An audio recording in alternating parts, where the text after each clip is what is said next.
میں صرف آپ کے سامنے یہ عرض کرنا چاہ رہا ہوں کہ نریندر مودی کی حکومت وقف بل کو لا کر قانون بنانے کی جو کوششیں کر رہی ہے ان کا مقصد ایک ہی ہے کہ اس ملک میں امن کو خراب کیا جائے۔ وزیر اعظم کا مقصد ایک ہی ہے کہ مسجد اور مندر کے نام پر عوام ہمیشہ لڑتے رہے، اور اس بل کا مقصد یہ نہیں ہے کہ وقف کی جائیدادوں کو مضبوط کیا جائے یا ان کی حفاظت کی جائے۔ آپ خود اندازہ لگائیے کہ ہندو دھرم کے ایک بہت بڑے جورسٹ ہیں BK مکھرجی کی کتاب میں لکھا گیا کہ ہندو دھرم میں بائی کسٹم بائی یوسیج وہ مندر کی جائیداد بن سکتی ہے، تو نریندر مودی وقف کے وقف بائی یوزر کو اس طرح سے ختم کر رہے ہیں کہ اگر کوئی ڈسپیوٹ ہوگا یا گورنمنٹ پراپرٹی ہوگی تو وقف بائی یوزر نہیں رہے گا۔ دلی میں 123 وقف کی جائیدادیں ہیں جس پر دلی حکومت کا دعویٰ یہ ہے، مرکزی حکومت کا، کہ یہ گورنمنٹ کی پراپرٹی ہے۔ کلیکٹر کو اختیار دینے کا مطلب یہی ہے کہ کلیکٹر حکومت کے حق میں فیصلہ دے گا۔ جس مسجد کے امام ہمارے بھائی مولانا محب اللہ ندوی صاحب ہیں، وہاں پر مرکزی حکومت کہتی ہے کہ وہ گورنمنٹ کی پراپرٹی ہے۔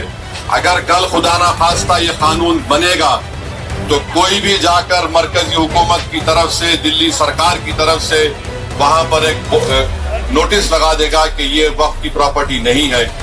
ہبا کو نکال رہے ہیں، ٹرانسفر آف پراپرٹی میں ہبا ہے مگر کوئی گفٹ نہیں کر سکتا وقف کی جائیداد کو۔ نریندر مودی آج کل بھارت کے ہمارے فضیلت الشیخ بنے ہوئے ہیں اور یہ بتا رہے ہیں کہ اگر کوئی مسلمان ہوتا ہے تو اس کو 5 سال تک وہ وقف کو نہیں دے سکتا ہے۔ یہ کہاں سے ان کو معلوم ہوا؟ کون سے فقہ کی کتاب میں لکھا گیا؟ تو ان کا مقصد ایک ہی ہے کہ بھارت کے مسلمانوں سے ان کی سیاسی اور مذہبی شناخت کو چھین لیا جائے۔ میں آپ کو بتا رہا ہوں کہ اس بل کا مقصد مسلمانوں سے مسجدوں کو چھیننا، درگاہوں کو چھیننا، قبرستانوں کو چھیننا، ایویکیو پراپرٹیز کو چھین لینا، یہ مقصد نریندر مودی کی حکومت کا ہے۔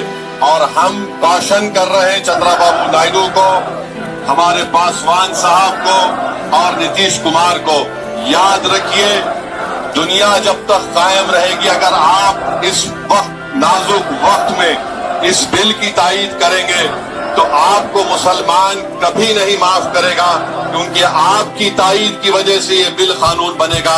اس لیے ہم ان سے بھی کہہ رہے ہیں کہ آپ اس غیر انکانسٹیٹیوشنل بل کی تائید مت کریے۔ ہمارا مطالبہ صرف یہی ہے، اگر ہندو دھرم کی پراپرٹیز میں، مندروں میں، سکھوں کے گرودوارا میں کوئی غیر سکھ یا غیر ہندو ممبر نہیں بن سکتا تو مسلمان کے اس وقت میں کیوں بن سکتا ہے؟ تو یہ تمام چیزیں ہیں، ہم امید کرتے ہیں کہ حکومت اس کا نوٹس لے گی۔ اگر نریندر مودی اس ملک کے امن کو خراب کرنا چاہتے ہیں، وہ مسجدوں اور مندروں کے جھگڑوں میں اضافہ کرنا چاہتے ہیں، تو یہ ان کی حکومت کی ذمہ داری ہوگی۔